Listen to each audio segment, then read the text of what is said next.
big guys. If you hear a little noise in the background, it's me knocking down some grub. It's just meat. Meat with mustard, actually. I left it in the oven too long. Crispy.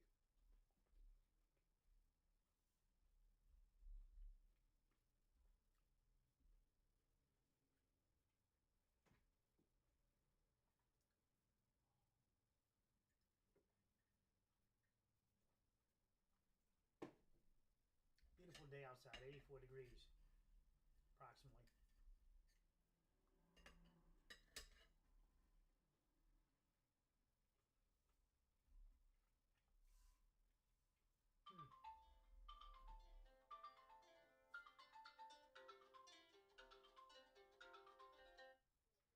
Okay, go right ahead. Good. How are you doing? All right.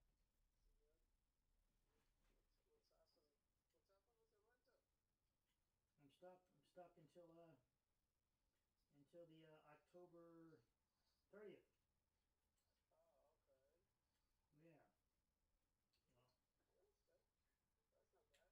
Well, you know, you take the good with the bad. You take the good with the bad. He's a, he turns out to be a nut job though. He pissed on the gate the other day. I told the lawyer about it, his lawyer, and she blew it off. She blew it off. He pissed on the gate the other day. So going upstairs, he pissed on the gate outside, in fact. Something that he's in. And then he blocked the doorway now downstairs, so I can't get into the bottom of there to finish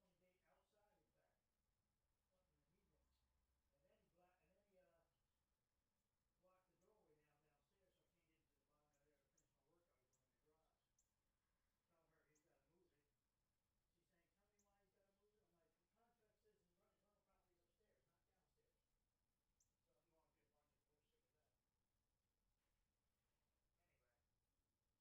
She's saying, "Tell me why he's got to move it." I'm like, "The contract says the rental property is upstairs, not downstairs." So he wanted to be a bunch of bullshit with that. Anyway, huh? Yeah, I was thinking that too.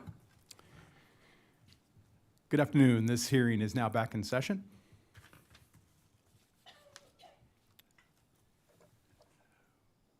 We will now hear testimony from Dr. Stephen Ross, a former scientific director for OceanGate Incorporated.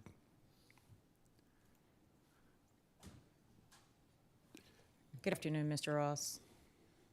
Good afternoon, Dr. Ross. Can you hear us? Yes, I can hear you. Can you hear me? Yes, sir. Dr. Ross, Lieutenant Steele will now administer your oath. Okay. Dr. Ross, if you could please stand and raise your right hand for me.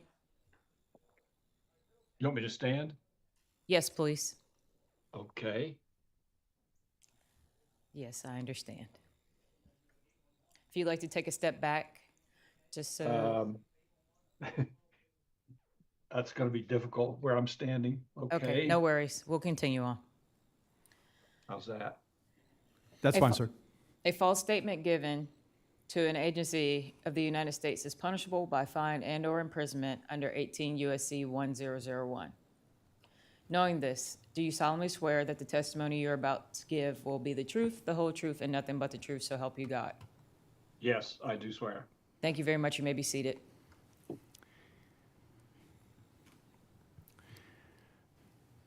Dr. Ross, I see that you have counsel present here in the courtroom. Counselor, can you please identify yourself and your firm for the record? Glad to. Thank you, ladies and gentlemen. I'm Jason Harris. I'm an attorney with the North Carolina office of Farrell Smith O'Connell. We have the pleasure of representing Dr. Steve Ross. Thank you, sir.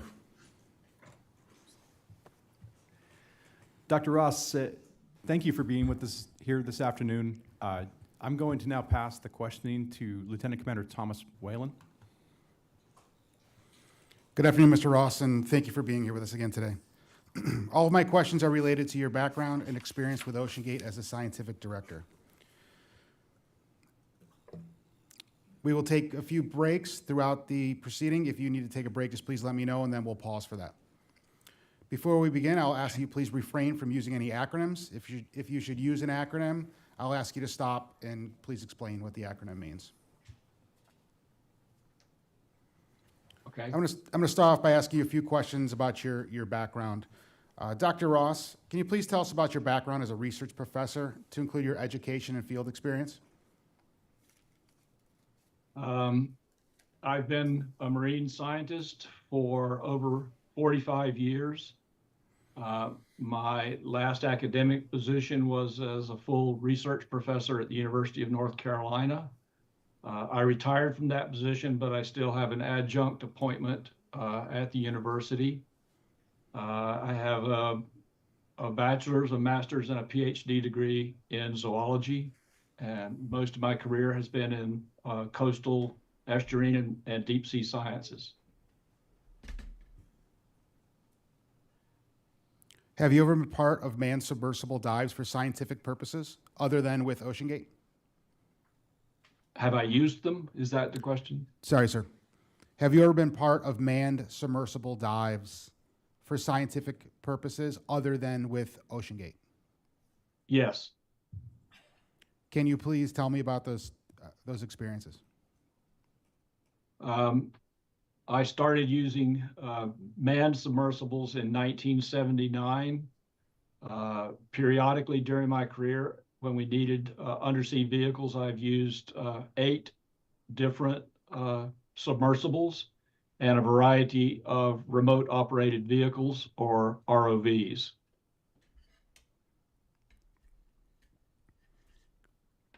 Of those 8 submersibles that you utilized, were they different operating companies or was it one company? Can you please go through the history of those, if you remember? They were different companies. The subs that I used the most were the Johnson Sea Link 1 and 2, operated by Harbor Branch Oceanographic Institute. Other subs came from a variety of different places. NOAA provided one mission or 2 missions. I used one provided by Greenpeace at one point. Triton, the company that makes Triton submarines, provided one.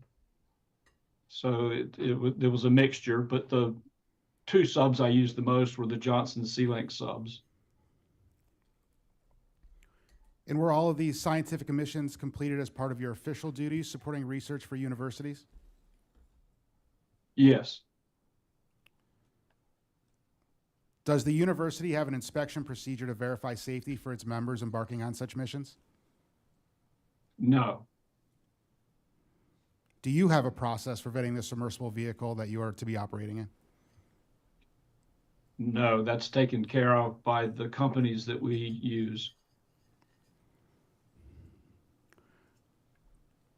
Of the previous 8 submersibles that were utilized in your scientific research, were any of them inspected by the United States Coast Guard? I wasn't involved in that process, so I don't really know for sure. Do you know if any of the previous submersibles that you utilized were classed to a classification standard, such as ABS, DNVGL, or Lloyd's? I was not involved in that process either, but my understanding is that most of them were classed probably by ABS. When did you begin working with OceanGate? I first met Stockton Rush and some of his OceanGate team in 2013, but we didn't work together until starting in 2018 when they invited me to be part of a science program, and then asked me to be chief scientist in 2021. And what did you believe were your primary responsibilities as the chief scientist?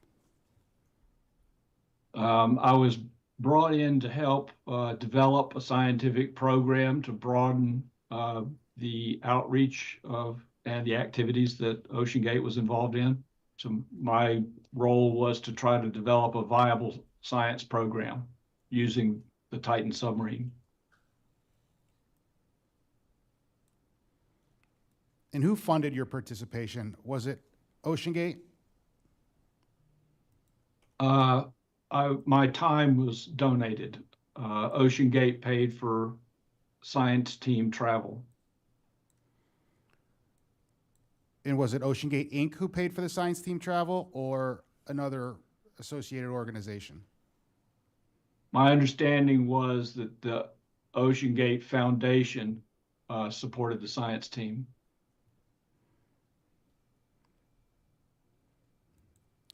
Were you operating in support of your official duties with regards to the University of North Carolina, Wilmington, or independently? No. So you were operating independently? Yes. Can you talk to me a little bit more about the scientific program that you were going to be leading for OceanGate from 2021? Basically, what I was doing for OceanGate was the same model I had used in other projects to develop a program to explore unusual or unique habitats in the deep sea, to look at the composition of the biology, the composition of the habitats used. And we developed a program. I invited a scientific team to help with this activity. And we proceeded to evolve a program with OceanGate.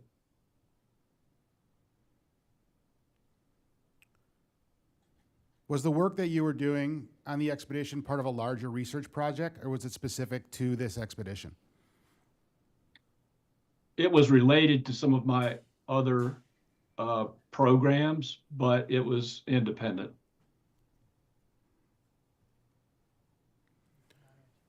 Was the University of North Carolina, Wilmington a partner with OceanGate in this expedition? No. Were you compensated in any way for your role as the chief scientist? No.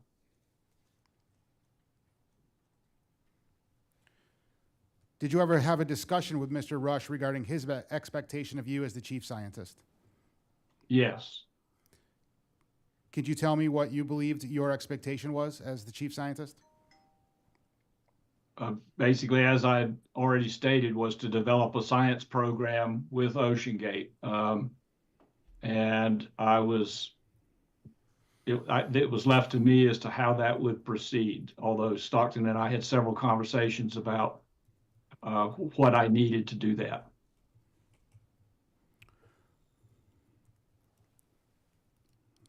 On your expeditions, were there any other scientists aboard, and did they have their own agenda, or was it a collective research purpose?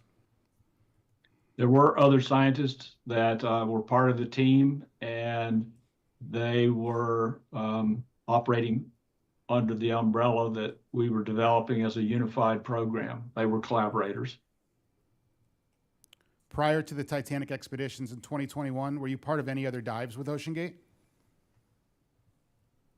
No.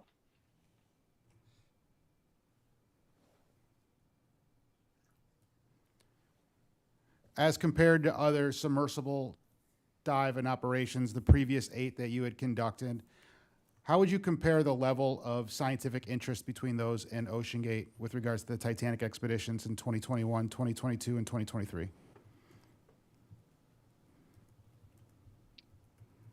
If I understand the question correctly, in previous programs, science was the only focus.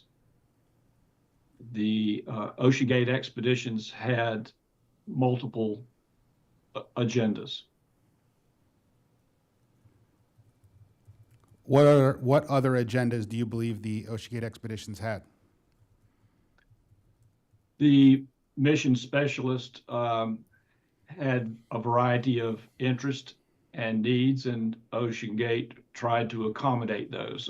One example being viewing the Titanic shipwreck.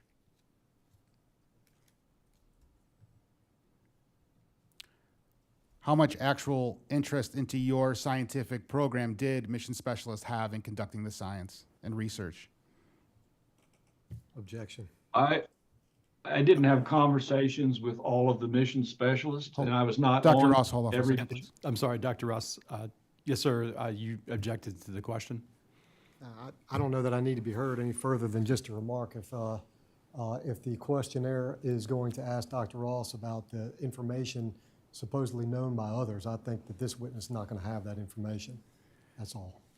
Okay, understand, sir, but in this proceeding for administration, we can we can't ask questions of what a witness has heard from others if they're willing to, answer that. So Sure, I agree. He can, if he knows the answer. Okay. Right? I'm not sure that that was what the question is. Okay. He's free to answer if he knows. Yes, sir. So Dr. Ross, just the conversation is, for administrative hearing, if you recall, hearsay, you can provide that to the board. But if you're not comfortable or didn't hear the conversation, please just make that clear. I can rephrase. Okay, please. Thank you. Dr. Ross, what do you believe was the primary mission of OceanGate expeditions in 2021, 2022, and 2023? To visit and view the Titanic shipwreck.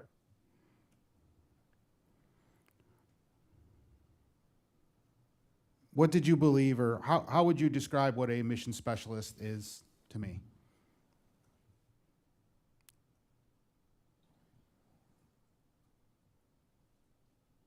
A mission specialist, as I understood it, is a person who paid for a berth on the ship to visit the Titanic and be involved in other parts of the operation if possible.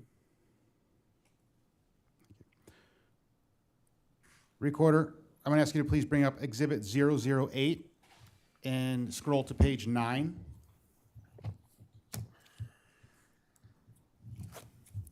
And Dr. Ross, please let me know when you're able to see what the exhibit on the screen. I'll have to sit closer.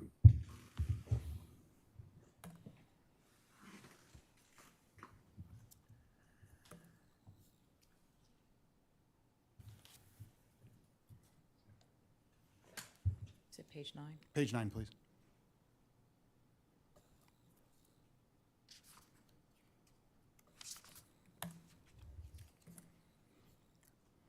And sir, this is from Titanic Expedition 2022, and it is the science and dive plan that was part of the submission from OceanGate to NOAA for a Section 113 approval authorization. Did you have any part in creating this document and this science plan? Well, all I see is one page, and it looks like the first page of the science plan that I wrote for OceanGate. Yes. I think my name is on it. Should be. It's redacted for purposes, sir. And for Expedition 2022, were you able to actually gather the data that was for purpose in this science plan? We gathered sufficient data to write a scientific paper. And was that paper released? It's in development still.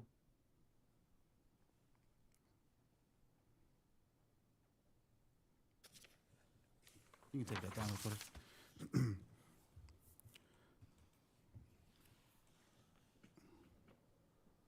Were you made aware that the Titan submersible that was being used for the 21, 22, and 23 expeditions was not inspected by United States Coast Guard? Yes, I think so. Were you aware that the Titan submersible was not built to a classification standard? I'm not aware of those engineering details. While on board these expeditions, did you provide any training sessions or presentations to the crew and the mission specialists during the expedition? Occasionally only related to the science.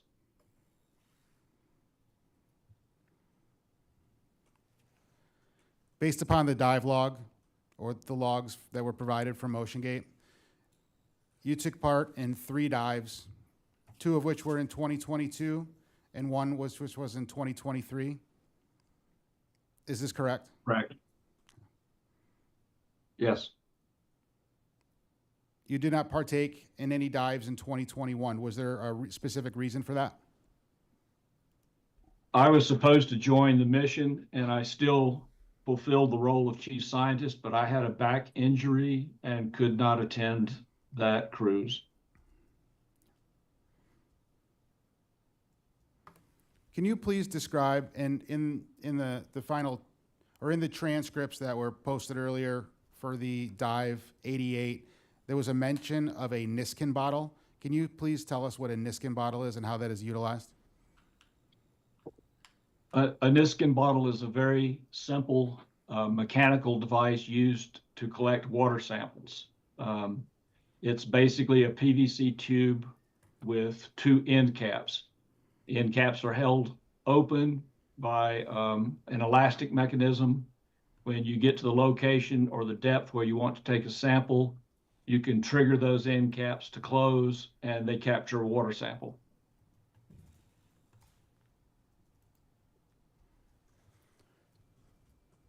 Dr. Ross, in Expedition 2022, were you there for the entirety of the expedition? All 5 missions? No, I only attended mission 4 and 5.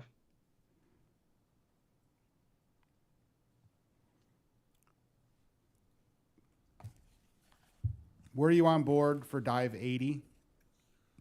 Do you know offhand? Yes. On dive 80, according to the remarks section of the dive log, there was a loud bang heard after surfacing. Sir, Would you like me to reference it? could I just clarify, when you say on board, do you mean on board the submersible or on board of the vessel? I'll clarify. Were you, I was on board the vessel. so you were on Ship. board the vessel, by vessel I mean Horizon Arctic, at the time of the dive of dive 80 on the Titan? Of the Yes. Titan, okay. So on dive 80, according to the remarks section of the dive log, there was a loud bang heard upon surfacing. While you were on board the vessel, Horizon Arctic, were you made aware of this remark and or this instance where there was a loud bang? Yes. And what was discussed? Was anything discussed specifically with you, or was it discussed amongst the crew? Can you please tell me about that? There was wide discussion about the noise amongst all of the crew, mission specialist, OceanGate, science crew. Everyone was interested in what that noise might have been. And was there a determination on what that noise may have been? I was told there was a theory about what it could have been. And do you remember what that theory was? And if so, can you please share? I can't recall that in great detail. I was told that there was likely a shifting of the pressure hull in its steel or metal cradle that when it popped back into place could have made that loud noise.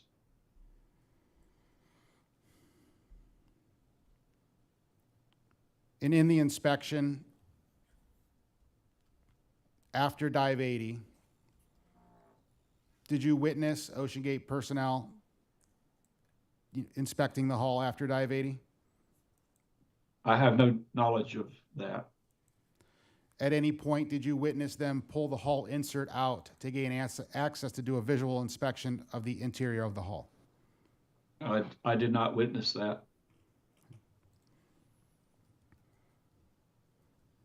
You were listed as a crew member on dive 81.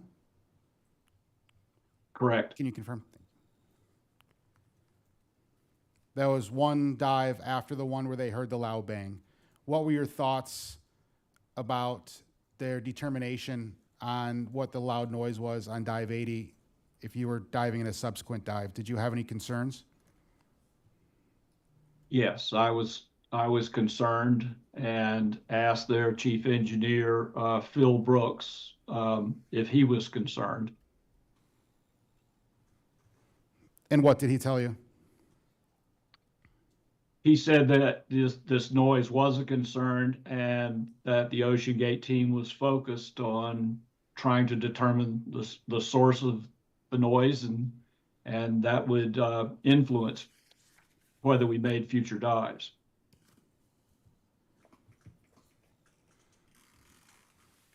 Did they ever provide you any specific analysis of the real-time monitoring system? No.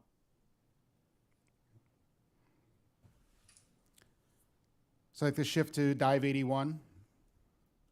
Can you tell me a little bit more about that dive? Could you be a bit more specific? Yes, sir. So dive 81, according to the log, you reached 3,840 meters, which was the depth at which the Titanic wreck site sat. Were you able to visually see the Titanic wreck? Yes. And as you, prior to getting to the depth of 3,840 meters, can you talk to me about the drop weights? And as you were descending through the water column, do you remember approximately at what depth you would have dropped the drop weights? No, we dropped 2 roll weights, but I do not remember the depth.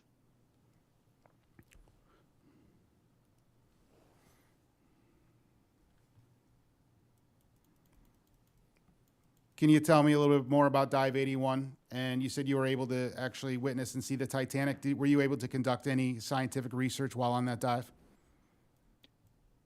Yes, we collected 2 water samples with the Niskin bottles. We had a CTD instrument on every dive, and on that dive we recorded salinity and temperature of the water, and we made video observations with the cameras, external and internal cameras. Sir, can you please tell me what CTD means? I'm sorry, conductivity, temperature, depth, and from conductivity and temperature you can calculate salinity. Thank you, sir. Were you aware of any issues or instances of malfunctioning of the thrusters while on board this dive? Yes. Can you please tell me about that? When we reached the bottom, the pilot, Scott Griffith, determined that one of the main thrusters was reversed. The controls were reversed. That was the main issue with when we were on the bottom. And so how did the pilot overcome this, the reversing of the thruster controls? There was some conversation with the surface. They determined that they couldn't really change that problem or the issue.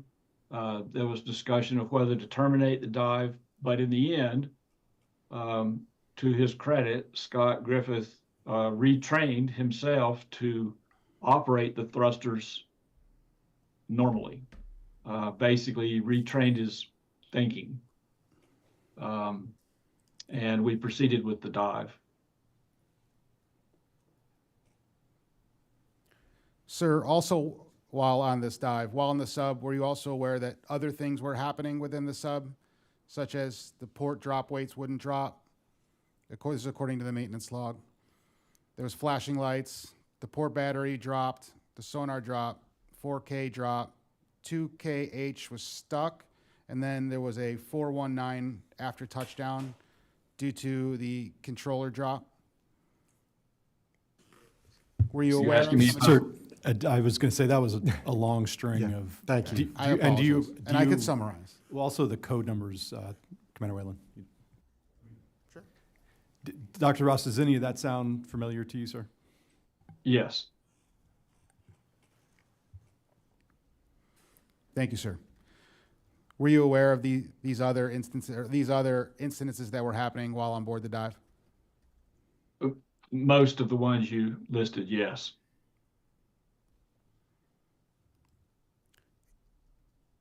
And being that you were part of Expedition 21, 22, and 23, was this a common occurrence or throughout your experience that there was multiple mechanical or material failures while on dives? I don't have knowledge of every dive. Okay.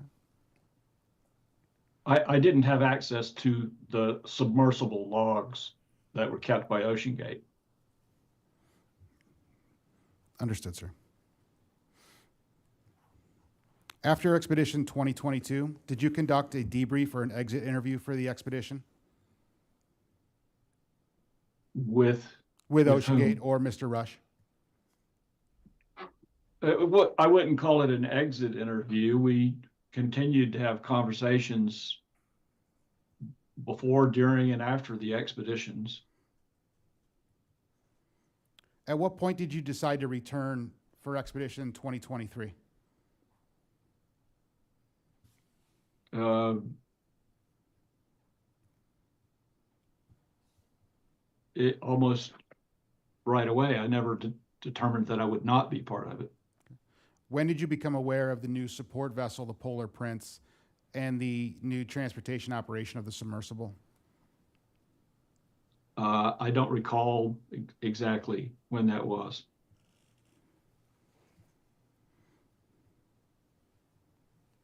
For Expedition 2023, when did you come aboard the expedition? Which mission? Mission 4. Prior to your arrival, were you made aware of any instances that occurred prior to your arrival with regards to the towing of the submersible? Yes. Can you tell me about what you were briefed upon?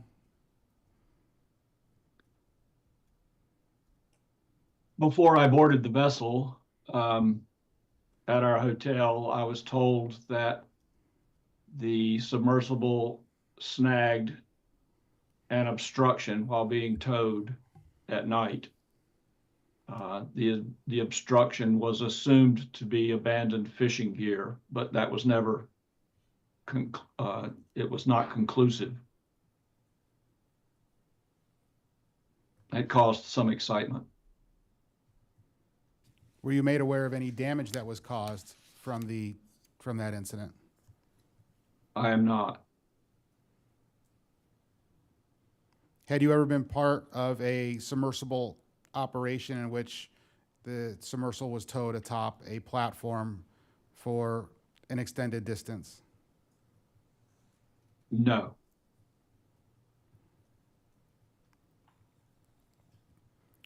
So in Expedition 2023, you were part of Dive 87, is this correct? Correct. Can you tell me about Dive 87? What was the plan for Dive 87?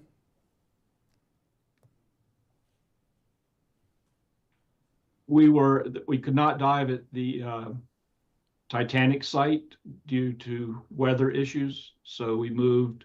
We were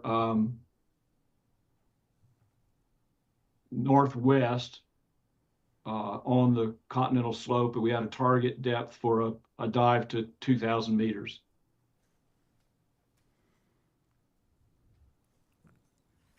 Recorder, I'm going to ask you to please bring up exhibit number 53, which was the NOAA weather report for the Polar Prince Expedition 2023.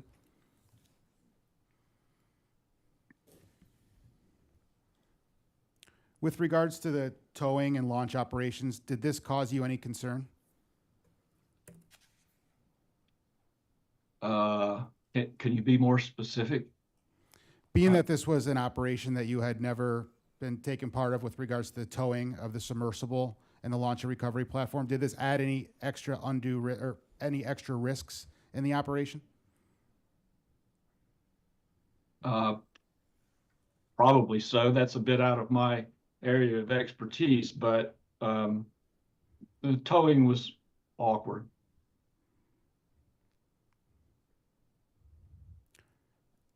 While it may be out of your expertise with this regard, but as a person who had boarded the submersible, did you feel safe in that operation to get on board the platform while it was at a towing distance and get on board the submersible?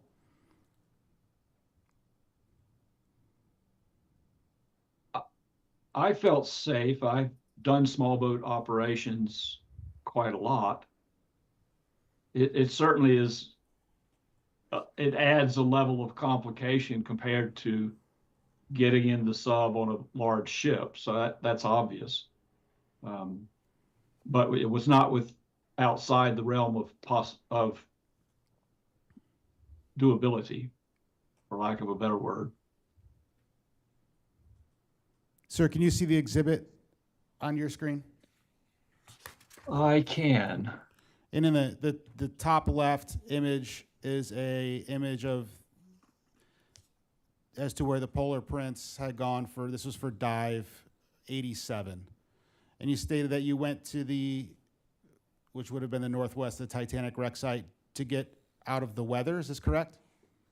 Yes. Our target dive was the Gully Canyon off Nova Scotia, and it turns out we could not dive there. Okay. So you weren't able to dive there. What was the alternative plan then? It's simply to dive on a spot on the open slope to be able to have a dive. And what were the weather conditions that you remember on that day? It was cool and breezy, clear. I estimated seas to be 4 to 5 feet.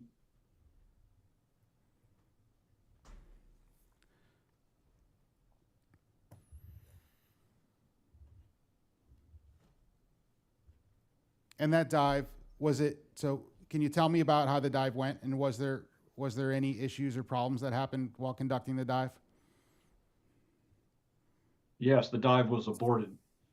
And why was the dive aborted?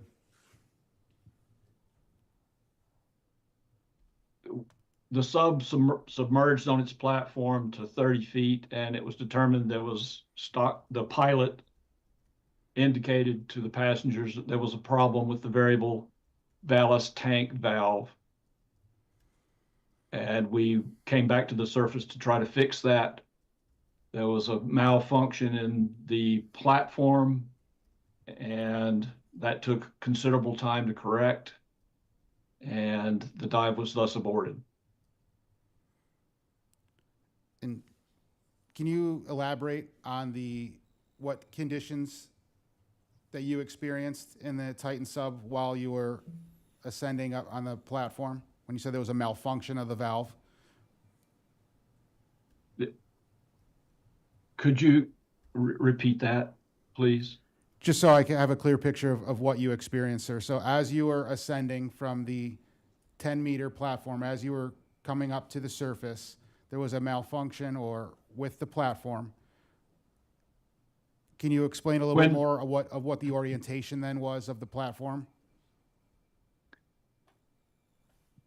After we reached the surface,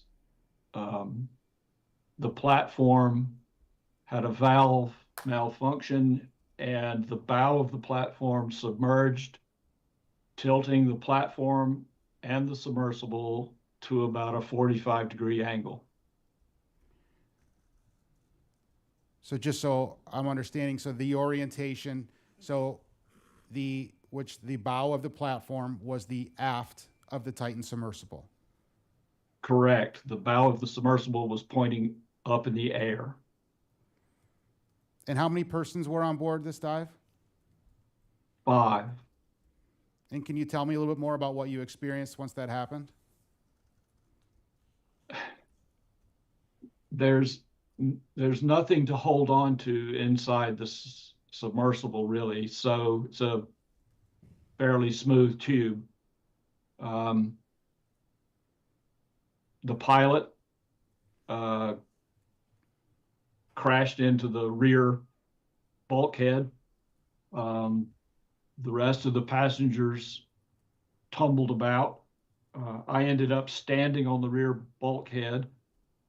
One passenger was hanging upside down, and the other 2 managed to wedge themselves into the bow end cap. Was anybody injured during this? What? Was anybody injured? No. And were the seas calm while this was happening? No, they were not. And how would you, now at this point, how would you describe what you experienced while in that condition? Well, as I said, it was uncomfortable and unpleasant, and it took considerable time to correct the problem. There were multiple issues that the surface team was having to deal with. You said it took considerable time. Approximately how long were you in this position for? I'm not sure. I would guess at least an hour.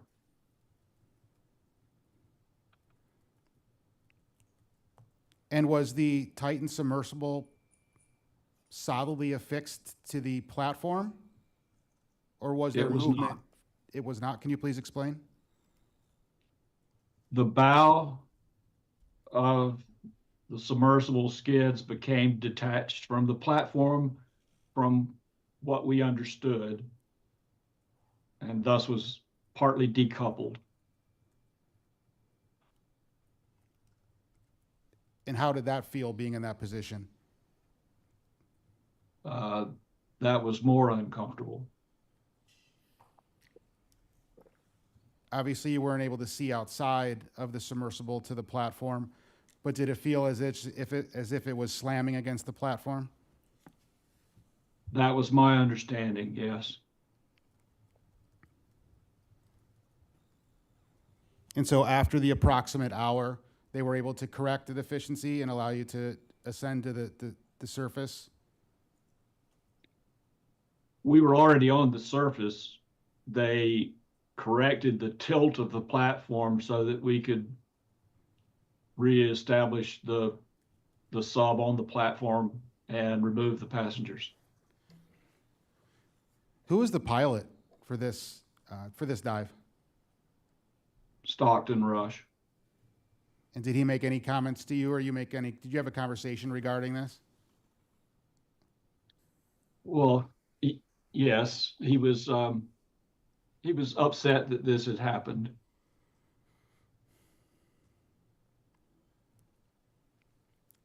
And so once they had reoriented the platform and you were able to depart, did you have any conversations after this or do a post-dive safety incident summary or anything like that? I do not recall that. Did they ever, after this incident, did they conduct a post-dive inspection of the hull? I'm not aware of whether they did or did not.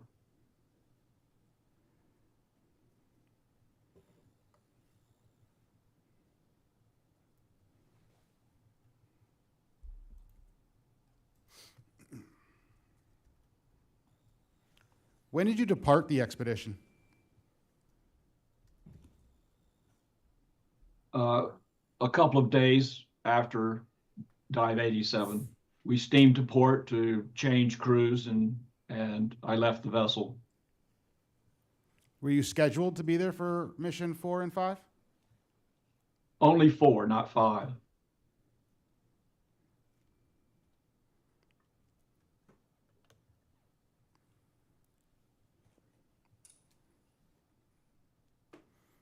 That's all the questions I have, sir.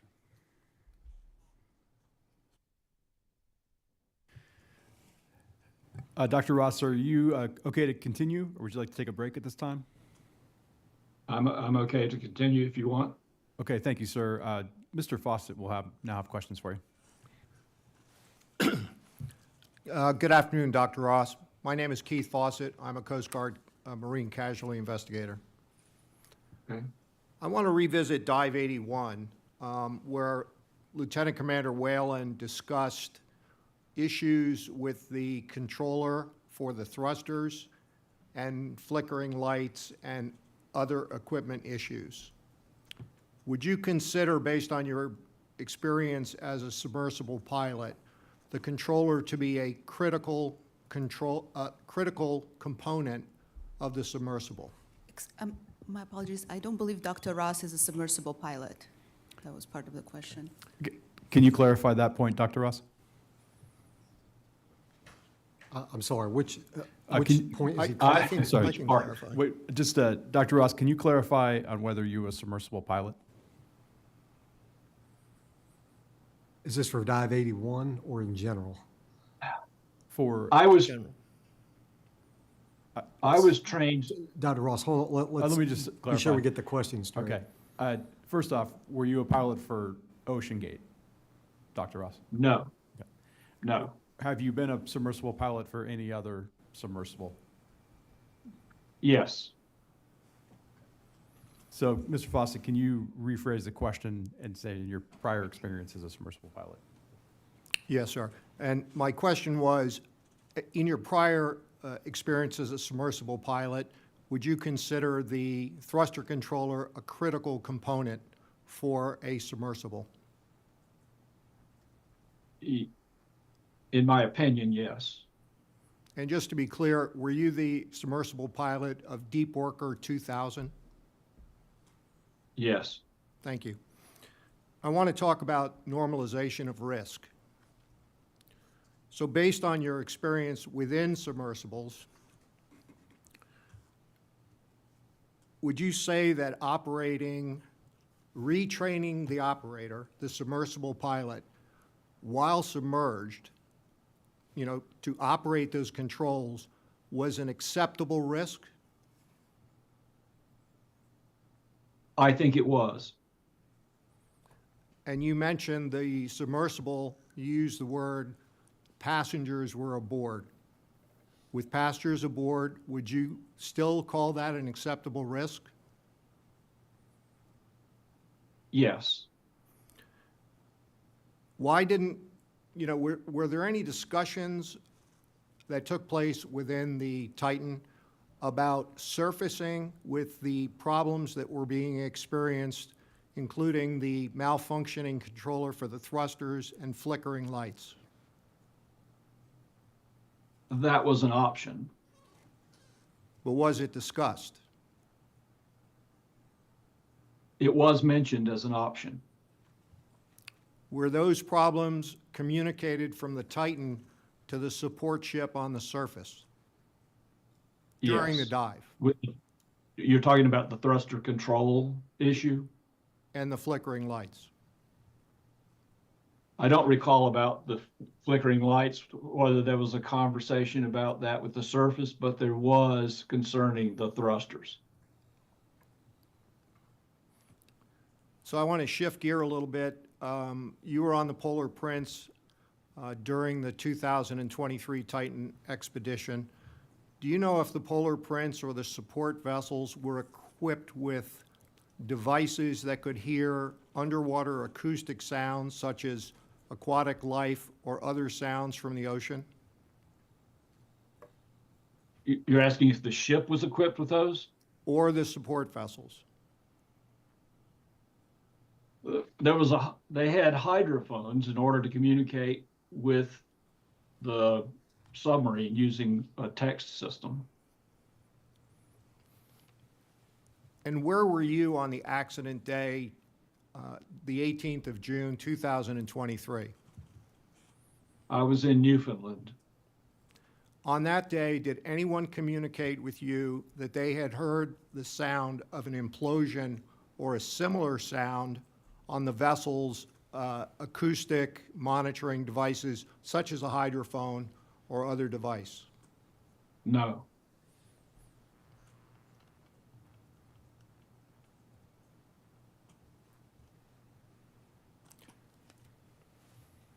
So would it be fair to say that an oceanographic research vessel is a vessel that engages in oceanographic or limnologic research? Yes. And then do you know the maximum operating depth that one of the oceanographic research vessels can go when they're taking scientific personnel below the surface? I'm not aware of such a limit. I'm not sure I understand the question. Yeah, is there a maximum depth where an oceanographic research vessel may go if they're conducting subsurface dives? Not that I'm aware of. Objection to the form of the question. I don't understand if he's talking about a regulatory objection or he's talking about a physical capability objection. Okay, Mr. Fawcett, can you clarify, are you talking about some kind of regulatory? Yes, a regulatory requirement not to exceed a certain depth. Thank you. I'm not aware of that.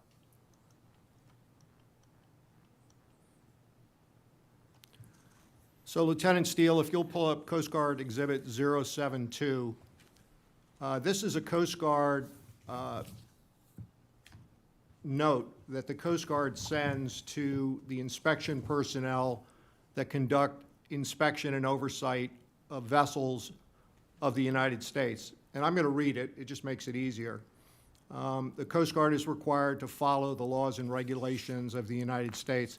On page 2, on the bottom paragraph, it discusses Section 515 of the just released Coast Guard Authorization Act of 2018, and there is a redacted word there. And it provides a clarification of the term scientific personnel as it pertains to oceanographic research vessels. From this point on, age is not a factor in determining whether a person can be considered a member of the scientific personnel aboard. If the scientific personnel are receiving instruction in oceanography or limnology, the study of lakes, they could technically be in kindergarten, and it is now okay. The legal change contradicts a long-standing Coast Guard policy regarding scientific personnel, which basically limited the term to graduates and undergraduates at college level, consistent with the original discussion in the Oceanographic Research Act of the 1960s. Are you aware of that regulation and that regulation with regard to oceanographic research vessels? Just, Mr. Fawcett, I want to clarify for the record, that is a statute. Statute. Thank you, sir. Are you aware of that, sir? I have not seen this document. Thank you, sir. That's all I have. And Mr. Fawcett, just to clarify also, this was a Coast Guard interpretation of a statutory change. And so I guess a question would be, were you aware of the statutory change that removed age limitations for scientific personnel, Dr. Ross? No. Thank you, sir. Mr. Fawcett, do you have any additional questions? I do not, Captain. Thank you. Dr. Ross, I just have a couple follow-up questions, but I would like to ask, would you like to take a 10-minute break at this time? I'm okay. Okay. Oh, I'm sorry. I would just ask we take maybe 5 minutes if that's okay. Okay, yes, sir. Thank Okay. you. Okay, let's, the hearing will recess and reconvene at 2:05.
This hearing is now back in session. Dr. Ross, can you still hear us? Yes. Can you hear me? Yes, sir. Sir, at this time, I'm going to pass the questioning to the National Transportation Safety Board. Mr. Muse. Good afternoon, Dr. Ross. I just have one clarification. When you said you could not dive at Gully Canyon and had to go somewhere else on the shelf, I think that was dive 87. What was the reasoning for not being able to dive at Gully Canyon? The Gully Canyon's a protected area, and it turns out we would have needed a permit to dive there. So we were told not to dive there. Do you remember who told you that? Not exactly, no. Okay, thank you for your time today. Thank you, Mr. Muse. Sir, now I just have a couple follow-ups from came up throughout your testimony. I'm curious, sir, in your opinion, is viewing the Titanic wreck site equivalent to conducting scientific operations?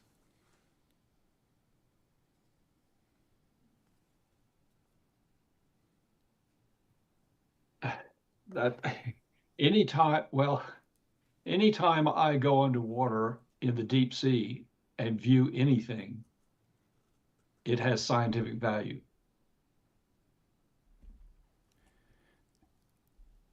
And sir, are you familiar with the scientific operations definition in the United States Code?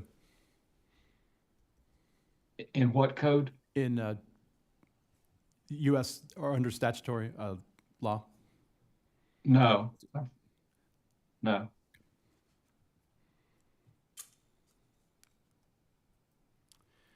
Sir, during the Titan dives you participated on, did the Titan ever lose communications with the surface vessel, the text communications? Not that I'm aware of.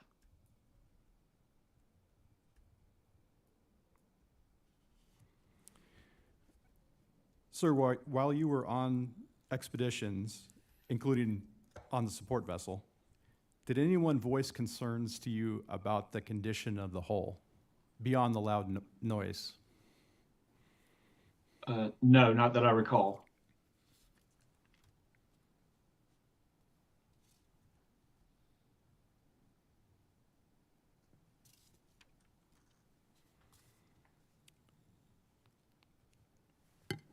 Sir, for your initial engagement with OceanGate, was that initiated by you, or did OceanGate reach out to you? I had colleagues that I had worked with in a previous project suggested to OceanGate that I should be involved, and OceanGate reached out to me, and we had several conversations after that.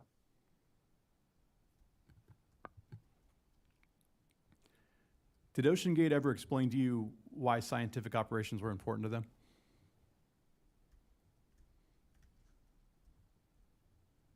Well, I was the scientific operations, so I didn't need that explanation.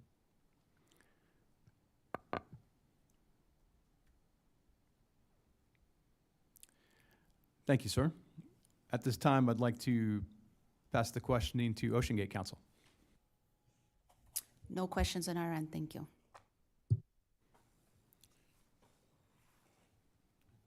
Okay, Dr. Ross, I believe a follow-up question from Commander Whalen. Okay. Dr. Ross, did you and Mr. Rush ever have a discussion regarding the hull and how long the hull would last?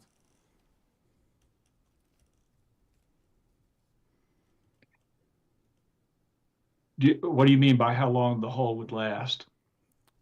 How many cycles the hull could dive to? Or how many dives the hull would be sufficient to dive to? Yes.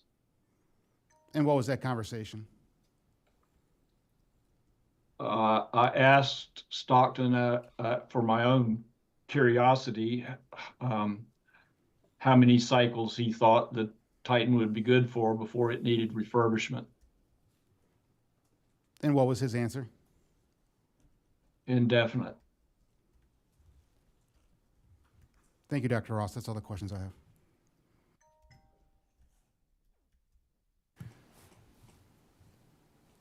Dr. Ross, are you aware of any maintenance that was conducted on the Titan's hull after dive 87?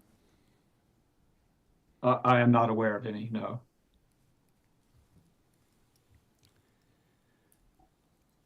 Are there any further questions from the board or OceanGate for Dr. Ross? Dr. Ross, is there anything that we haven't asked you that you think would be valuable for this investigation? Not that comes to mind right away, no. Would you like to, before we close, make a statement to the board, sir? I appreciate the opportunity, but I'd rather not at this time. Thank you, sir. Dr. Ross, you are now released as a witness at this formal hearing. Thank you for your testimony and cooperation. If I later determine that this board needs additional information from you, I will contact you through your counsel. If you have any questions about this investigation, you may contact the investigation recorder, Lieutenant Kelly Steele. Thank you, sir, and have a good afternoon. Thank you.